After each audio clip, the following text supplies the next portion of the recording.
सुकुमार के डायरेक्शन में बनी आज से लगभग 7 साल पहले रामचरण की रंगस्थलम फिल्म को रिलीज किया गया था। अब 7 साल के बाद हिंदी डब में इसे टीवी प्रीमियम किया गया है। इसके मेन एक्टर हैं रामचरण और उनके साथ है समांता और जगपति बाबू। भाई सभी जबरदस्त एक्टर है और सभी की एक्टिंग कमाल की लगी इसमें। चलो बात करते हैं कि ये मूवी इतनी खास क्यों है, लोगों को हिंदी डबिंग क्यों उत्साहित कर रही है। चलो जान लेते हैं। तो सबसे पहले हम बात करते हैं कहानी की। कहानी 1980 के दशक के एक गांव की है, जहां रामचरण चित्ती बाबू के किरदार में दिखाई दे रहे हैं, जिसे थोड़ा कम सुनाई देता पर एक मेहनती किसान है जो रंगस्थलम नाम के गांव में खेती बाड़ी करके अपनी जिंदगी अच्छे से चला रहा होता है। चित्ती बाबू को लक्ष्मी नाम की लड़की से प्यार हो जाता है, जिसके किरदार में सामान था। पर हर फिल्म की तरह यहाँ भी जब सब कुछ ठीक चल रहा होता है तो अचानक कहानी में अपना रंग ही बदल देती है। इसी प्रकार से इसमें भी ऐसे ही दिखाया गया। इस गांव में रहता है जगपति बाबू, जो गरीबों पर अन्याय अत्याचार करता है। गरीब गांव वाले इसके अत्याचार से परेशान हो जाते हैं, फिर इसके विरुद्ध खड़े होते हैं चित्ती बाबू। वह अन्याय के खिलाफ आवाज उठाते हैं और फिर गांव के लोगों को जगपति बाबू से अन्याय दिलाने के लिए उसका भाई चुनाव में खड़ा हो जाता है, जो कि एक पढ़ा लिखा और समझदार और अन्याय के खिलाफ लड़ने वाला इंसान है। अब आगे की कहानी में बहुत ज्यादा ट्विस्ट देखने को मिलेंगे।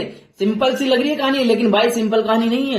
ट्विस्ट भर भर के देखने को मिलेंगे, आपको हिला के रख देंगे। है तो 7 साल पुरानी मूवी, लेकिन भाई साहब आपको लगेगी कि भाई यूनिक कहानी है कुछ। बात करें पॉजिटिव और नेगेटिव पॉइंटों के बारे में। देखो, कुछ लोगों को ये कहानी खास ना लगे, लेकिन जिस तरीके से कहानी पेश की गई है ना, बिल्कुल यूनिक बना देती है। ट्विस्ट एंड टर्न के साथ देखने को मिलती है, जो कमाल की लगती है यार।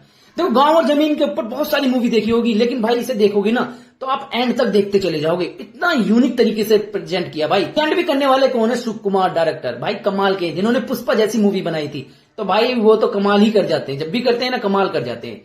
और भाई रंगस्थल की जो सबसे बेस्ट चीज लगी है ना मुझे, वो लगे रामचरण की बेस्ट परफॉर्मेंस। मुझे लगता है कि अब तक की सबसे बेस्ट परफॉर्मेंस है भाई। जिस तरह से पेश की गई है ना भाई, कमाल ही कर दिया। शायद उससे पहले किसी फिल्म में किया होगा रामचरण ने। ट्विस्ट की बात क्यों ना हो, डायरेक्टर कौन थे? सुकुमार। उन्होंने जिस तरीके से पुष्पा जैसी मूवी बनाई है भाई, तो वही डायरेक्टर हैं, तो भाई रंगस्थल को भी अलग तरीका दिया। आप एक बार बात बना सकते हैं इस मूवी को। थी अब से 7 साल पहले की है, तो वीएफएक्स थोड़ा सा डाउन नजर आएगा, क्योंकि अब सीजीएल की काम आ गया था भाई। अब मूवियों में ज्यादातर सीजीएल का यूज किया जा रहा, तो उसके हिसाब से देखा जाए थोड़ी डाउन लग सकती है लोगों को। लेकिन भाई 7 साल पहले बनी है तो कुछ यूनिक तो है। कहानी शुरू से होते ही आपको कहीं बोर नहीं होने देती भाई, शुरू से लेकर एंड तक आपको हिला के रख देती है। और फिल्म के बारे में एक मजेदार बात कहूं तो भाई, ये केवल 60 करोड़ में बनी थी मूवी, और इसने जो बॉक्स ऑफिस पर कमाल किया था ना, वो 216 करोड़ रुपए कमाए थे भाई। 216 करोड़ कमाना अब से 7 साल पहले कोई छोटी बात नहीं है भाई, क्योंकि यार एक साउथ इंडियन मूवी है और 216 करोड़ कमाना, भाई जबरदस्त कमाई की थी। और मूवी की जो टाइमिंग है वो 3 घंटे की है, तो शुरू हाफ तो थोड़ा सा स्लो महसूस होगा, लेकिन भाई सेकंड हाफ आपको हिला के रख देगा। ट्विस्ट भर भर के मिलेंगे।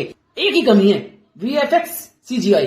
भाई पहले के टाइम का, 7 साल पहले का, अब थोड़ा सीजीआई बढ़ा दिया गया, तो इसके हिसाब से देखा जाए तो ठीक ठाक है। फिर भी एक बार बात बनती है। तो भाई हिंदी में डब करके आ रही है मूवी, तो कुछ कमाल ही करने वाली है। अगर मैं स्टारिंग की बात करूं तो इसे मैं 5 में से 3.5 रेटिंग देता हूं।